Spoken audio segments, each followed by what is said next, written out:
La Banque de cerveau Douglas Bell Canada est l'une des plus vastes banques de cerveau du monde. Hébergée à l'Institut universitaire en santé mentale Douglas de l'Université McGill, elle contient actuellement plus de 3000 cerveaux humains. Donc, on est intéressé à comprendre qu'est-ce qui change dans le cerveau de quelqu'un qui est déprimé au point de vouloir se suicider. Donc, quelles sont les molécules qui changent dans le cerveau? Aussi, on est intéressé à comprendre qu'est-ce qui change chez quelqu'un qui répond bien au traitement. Étant donné qu'il y a des patients qui sont déprimés, qui prennent un traitement et qui répondent bien au traitement, il y a d'autres patients qui ne répondent pas. Donc, quelles sont les différences? L'examen du cerveau de personnes qui étaient déprimées ou qui se sont suicidées est un concept relativement nouveau. Donc, une grande partie de la recherche qu'on fait ici dans mon labo est dépendante de la disponibilité de tissu cérébral dans la banque de cerveau. Donc, l'expansion et la modernisation de la banque sont essentielles pour la qualité des recherches qu'on fait dans le labo. Pas seulement dans mon labo, mais dans plusieurs labos, étant donné que la banque de cerveau envoie du tissu à plusieurs chercheurs au monde.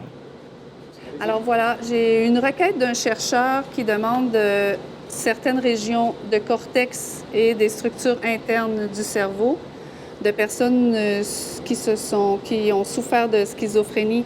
Alors, je dois trouver les parties précises en reconstituant ici le cerveau qui a déjà été coupé pour quelqu'un d'autre. Maintenant que j'ai reconstitué, je vais trouver le repère que je cherche. Alors, la banque de cerveau est aussi très importante pour l'étude de différentes pathologies cérébrales au Canada et à travers le monde, parce qu'on fournit des échantillons cérébraux bien caractérisés de différentes pathologies, donc de gens qui sont décédés avec la maladie d'Alzheimer, de Parkinson, ou des troubles psychiatriques comme la maladie bipolaire ou la schizophrénie. Donc, ça permet aux chercheurs de se pencher sur les causes, les mécanismes qui sous-tendent ces maladies. Ici, sur notre cryostat, on fait des coupes très minces de notre tissu pour après visualiser sous le microscope. Dans mon laboratoire, on s'intéresse à l'organisation microscopique, donc comment les cellules sont organisées au sein de régions cérébrales impliquées dans la régulation de l'humeur. Et donc, on s'intéresse tout particulièrement à cette organisation-là chez des individus qui sont morts par suicide, donc des personnes qui ont souffert de dépression majeure. Pour pouvoir utiliser les tissus cérébrales, on a besoin d'avoir l'information des sujets qui ont donné les tissus cérébrales. Donc, pour avoir cette information, on fait des entrevues qu'on appelle des autopsies psychologiques, qui sont des entrevues en profondeur avec des gens de la famille, qui nous permettent d'avoir beaucoup d'informations, plus on a accès à leurs dossiers médicaux, etc., pour avoir l'information qu'on a besoin.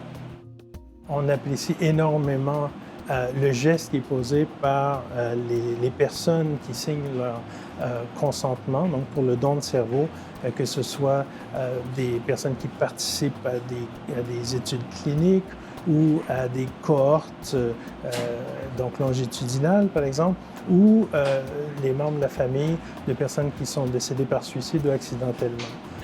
Parce qu'on doit absolument avoir accès à des échantillons cérébraux de personnes décédées avec ces différentes maladies-là. Et aujourd'hui, on arrive au laboratoire à faire beaucoup plus qu'on faisait il y a 5 ou 10 ans seulement. Et donc, je suis très optimiste quant à ce qu'on pourra découvrir dans un avenir assez rapproché. On va être capable éventuellement de développer des interventions qui vont être plus efficaces dans les traitements des gens déprimés et dans la prévention du suicide.